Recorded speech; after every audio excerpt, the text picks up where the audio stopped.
Hey, and we're back with another episode of Before You Buy, that show where we give you some straight up gameplay and our first impressions of the latest games releasing. As usual, it's me, Jake, and today we're talking about Avatar: Frontiers of Pandora. Yes, the busy fall holiday gaming season isn't done yet. Squeaking out at the end of the year, it's this. The world of Avatar finally has a new game. It's been a long time, and this one sets out to really recreate the experience of feeling like a Jake Sully, like running around and spearing and gunning as a big blue person flying around, riding around in a lush, strange alien world.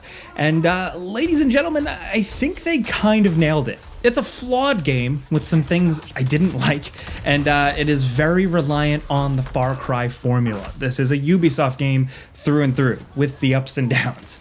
But if you're not sick of Far Cry style open world games, you can forgive some things, and maybe if you really love the Avatar movies, I think you'll have a good time messing around in this world. I wouldn't write this off. And just so you know, we've been playing a review copy from Ubisoft, and we've been playing on the PC version, so console performance is still to be determined. Also, of course, this video is spoiler-free. Any of the cutscenes you see here are pretty early on.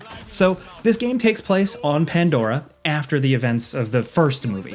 You and a group of Na'vi children are basically taken away from their homeland and raised in captivity by humans, like being taught human things for science or whatever. But once you come of age, stuff starts to fall apart because of the hell that Jake Sully and his company brought upon some of the humans in the world. So the corporations on the planet start to get a bit skittish, and basically you're kicked to the curb and end up escaping out into the world of Pandora. And from there, even though you are a natural-born Na'vi, you know the bare minimum about the world and the culture, so you kind of learn about these new regions and subcultures through the character's eyes. You create your own kind of male or female Na'vi character. There's not a lot of options, and a lot of them look pretty similar, but it's still appreciated, I guess. It's nice to have a character creator and kind of pick your patterns and your hairstyle. It's really all about the gear you get in the game. Now, your character is pretty simple story-wise and kind of acts as just a vessel to you learning this world. They have some charm here and there, but ultimately, a lot of the story is just characters standing there and saying a bunch of stuff to you. It throws a lot of characters at you, and some of them kind of just fall to the wayside or you forget about them, but some of them are significant. It tries for some emotional beats, but most of it didn't land for me, except for a few big moments.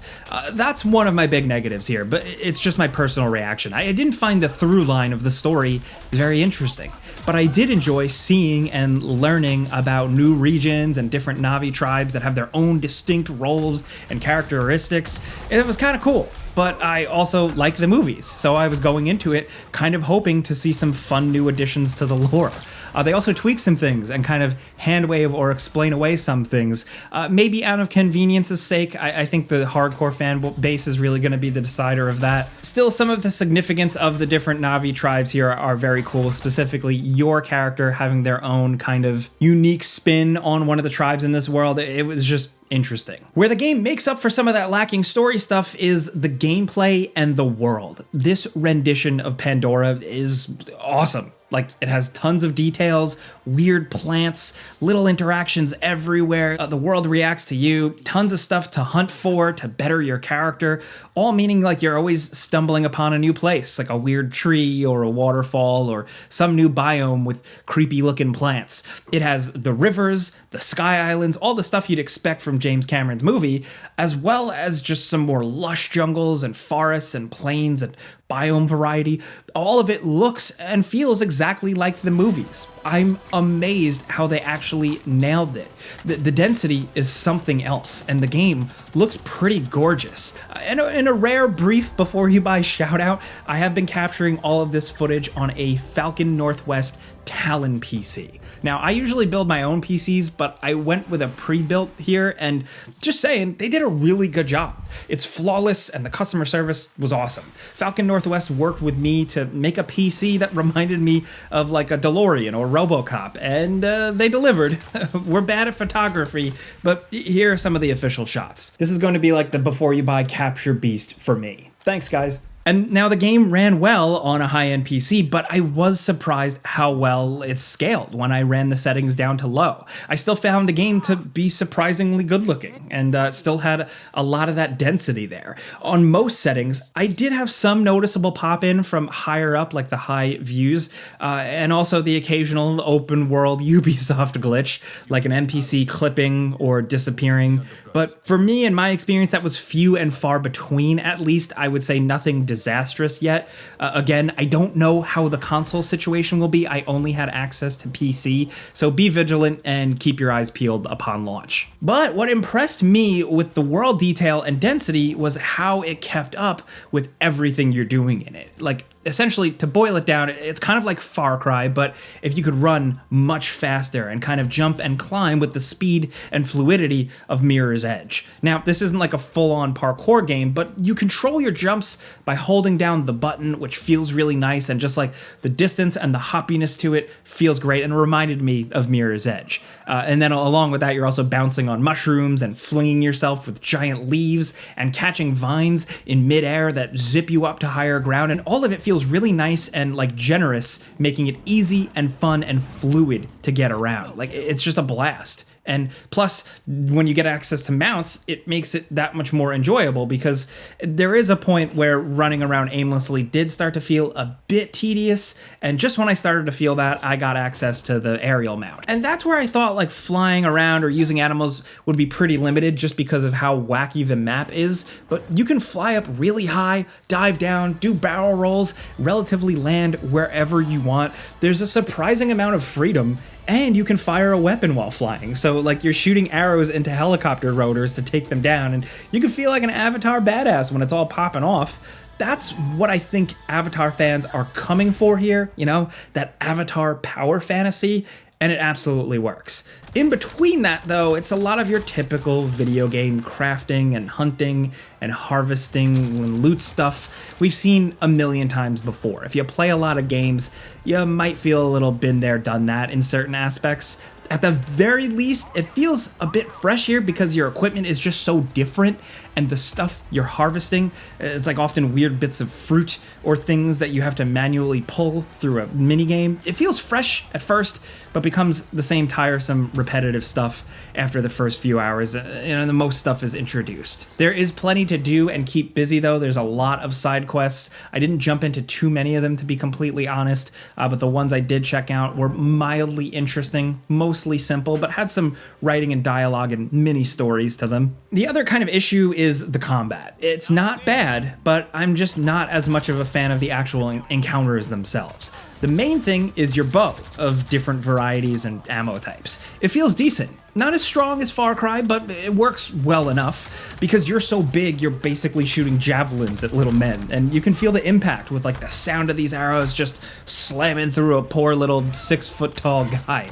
And the guns feel pretty solid too, with like a good heavy-duty like chunka to them, some real heft. Kind of really just fits, kind of works in that James Cameron sci-fi vibe. The battles themselves, though, are a bit chaotic and not as engaging as I'd like.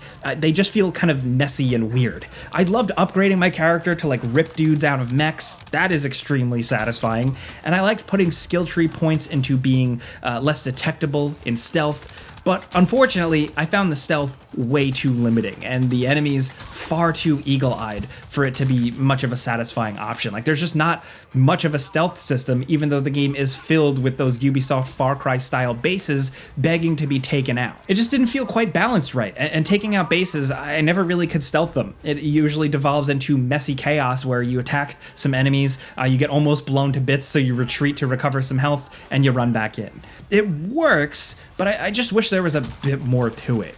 You get more tools as it goes, and you can lay traps and stuff, and again, there is a skill tree that gets you a couple nice benefits, but the moment-to-moment meat of it just didn't thrill me as much as I was hoping. Again, it works, it's playable, some people might find it more fun than me. I just wish it was as fun as like running around and riding on beasts and discovering weird glowing caves and stuff. Just living in the world of Avatar might be enough for some folks. That's where the game nails the feeling. The repetition and the combat issues, don't completely tank the game, but your tolerance level may vary. I mean, the last Avatar game that came out in 2009 did not get like the greatest reviews or anything. The game had plenty of problems, but it made some fans of the movie really happy and they had fun. I think this time around, it's a much better go. So that's gonna be good news to some people. What's not cool is that there's also like a microtransaction store on a full-priced $70 US game. I'm not a fan. It's mostly cosmetic stuff and little trinkets for a single-player game, but still, it's there and worth mentioning. They have expansion content apparently planned. That's something I'd be more interested in paying for in a store, but to get skins and stuff in a completely single-player game, I just had to bring it up. Otherwise, this is very much, I guess, the definitive Avatar game. There's not really a lot out there, but Massive does a good job here. Massive, the developers really play to their strengths, specifically in the world detail and the density. And I love flying around and jumping off my Ikran and diving down and, dodging. There's so much to it that is really cool, despite my complaints. I think it's just really going to depend on, your tolerance level for certain types of video game flaws or repetition, and how much you like James Cameron's Avatar. I know there are plenty of people out there. I know there's an audience for this, and I'm just glad they didn't completely screw it up. If you love the movies and you like some of the big moments of the movie, this game delivers. There's a couple of things that really made me smile when the music kicked in and a big scene happened.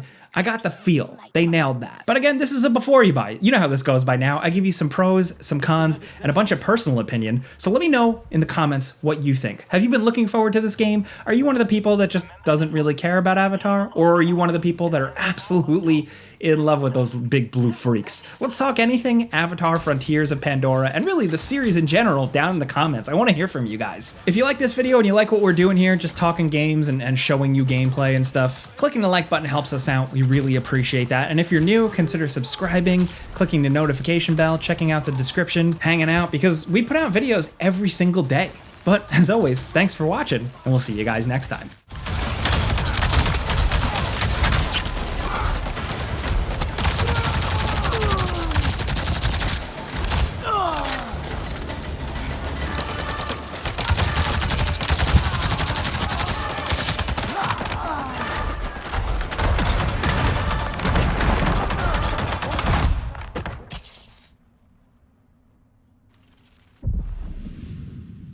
Might need some Dapafit pods.